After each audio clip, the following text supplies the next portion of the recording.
Listen closely, because this is where the truth bites and it hurts where it counts the most. Imagine building a startup with flawless technology, the kind of tech that makes people stop and stare, the kind that could revolutionize entire industries. And yet, despite this brilliance, despite the hours, the blood, the sweat poured into perfecting every line of code, the company crashes and burns. Why? Why do the most promising, most technically advanced startups fall flat on their faces? Startups don't fail because of tech alone. That's the lie everyone wants to believe because it's simple. It's comforting to say, if only our technology was better. But deep down, you know it isn't just the tech that's the problem. It's everything else. The tangled mess of human reality, decisions, distractions, false promises, and the suffocating weight of expectations. The brutal truth is this: technology, no matter how perfect, can't replace the courage, the connection, and the clarity that founders desperately need to survive. Here's the raw reality. Most startup founders and leaders are fighting in the dark. They have no map, no guide, just a rough idea of the destination. The world, the system, the so-called startup ecosystem, sells a fantasy that says if you build amazing tech, investors will flock, customers will line up, success will follow automatically. It's a lie sold by the comfortable, by those who fear disruption more than failure. And when that promise falls apart, founders are left alone with their fear, their doubts, their mess. But what if the reason the best tech startups fail isn't the tech itself, but the way the founders navigate the chaos around it? What if the battlefield is not the product, but the founder's mind and the dangerous ecosystem wrapped around them? What if failure is less about the code and more about the connection, the alignment, the mindset, and ultimately, the warriors they choose to surround themselves with? The secret no one wants to admit is the startup game is rigged against the exceptional. It's designed to serve the mediocre, the average, the mildly competent. It hides the extraordinary behind walls of comfort zones, unspoken rules, and illusions of progress. The kind of progress that rewards consensus and punishes risk. This is the prison most founders don't even realize they're trapped in, because it wears the mask of freedom and promise. For all the energy poured into the product, the roadmap, the launch plans, the silent enemy is the isolation grinding you down. This is not just loneliness, it's a systematic pattern. The smartest, most driven founders often get misaligned with the people around them. Their vision feels too radical, their fire too bright. Traditional investors want safety, the community demands conformity, and the ecosystem promotes sameness. So often, the rare talent is left misunderstood, or worse, silenced. Here's what holds back those startups with the best tech from winning the war. They lack aligned allies. People who get their vision, who share their exhaustion and hunger, who ignite their fire instead of dousing it. Without this critical connection, even the most cutting-edge tech becomes just code without life, a ghost without a heartbeat. But it's not enough to recognize this. It's not enough to know what's broken. The painful question is, how do you survive and thrive despite it all?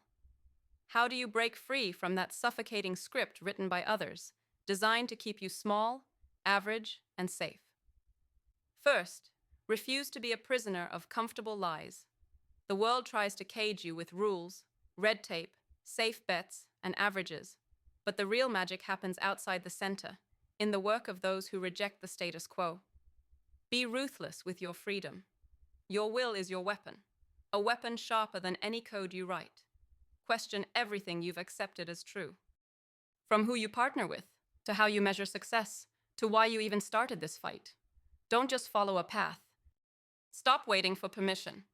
Second, build an inner network of rare minds, the few who burn with a fire like yours. These aren't casual connections or followers you collect to look big. These are fierce allies, misfits, rebels, misunderstood geniuses who challenge you, who push every boundary, who understand the harsh reality behind your vision. Synergy like this shifts the game. It lets you survive storms others crumble in. It turns your isolated spark into a wildfire that consumes doubt, fear, and failure. Third, play the long game with brutal patience. Instant hits are illusions, designed to keep you chasing noise. Respect the grind that shatters illusions and rebuilds strength. The real breakthroughs come after years of quiet, focused battle. Eternity favors those who build steadily, carefully, relentlessly. Sprint now, collapse later doesn't work. The best founders burn slow and bright. They are marathons, not flashbulbs. Fourth, cultivate a ruthless commitment to transformation, not just of your product, but of yourself. Break down the stories about who you think you are and what you think you can do. The startup isn't just a business, it's your crucible. Who you become through it matters more than what you build. Align yourself with truth, even when it's uncomfortable. Identity is more powerful than tech. When the two are fused, when your purpose is clearer than your product roadmap, you become unstoppable. Fifth, don't just seek belonging, craft becoming. Communities, accelerators, trends, they offer comfort, but rarely challenge you to become more. Crafting becoming means forging your own path, finding who you must transform into to carry your vision forward, regardless of what others say or expect. Belonging to the mediocre herd is easy. Becoming the extraordinary is lonely and dangerous, but infinitely more rewarding. Most of us are told to seek balance, to split time evenly between customers, investors, product, and sales. But the rare no balance is a myth spun to keep you manageable. True breakthrough comes from obsessive focus on the part of you and your startup that unleashes the most power. For some, this means human connection. For others, strategic patience or metamorphosis. Discover what unleashes your core fire and throw everything into it, without apology. It might sound hard, impossible even, because it is. But this is the brutal beauty of startup life. It's not designed for the faint of heart or the comfortable. It is made for the few, the rare individuals who reject the map and draw their own, who refuse to settle for the illusions of safety and conformity. This is the birthplace of real progress. It's messy, often lonely, often terrifying, but it's where the giants stand. The ones who build startups with the best tech aren't doomed by their technology. They're trapped by distractions, misalignments, lack of synergy, false comfort, and a world that fears their fire.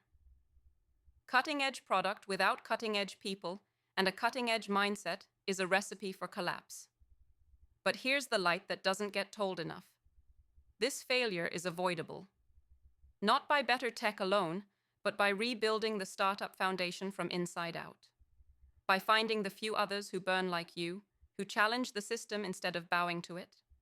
By transforming yourself first, long before you transform the market. By claiming ruthless sovereignty over your will and wielding it wisely. The startup world is starved for courage, for connection, for transformation. The startups with the best tech can succeed. Not when they chase noise, not when they hedge bets, not when they settle for comfort, but when they cultivate the fire inside and align it with fire in others. When they become more than code, more than product, more than ambition. When they become unstoppable forces of change. Founders, investors, leaders, the question isn't, why do startups with the best tech often fail? The real question is, are you ready to reject the illusions? To burn away the comfortable lies? To build a new kind of startup world that honors the rare, the radical, the revolutionary? The path isn't easy. It might be the hardest thing you've ever done. But if you dare, if you fight, if you rise, then the unimaginable becomes possible. Stop waiting. Stop compromising. Start becoming.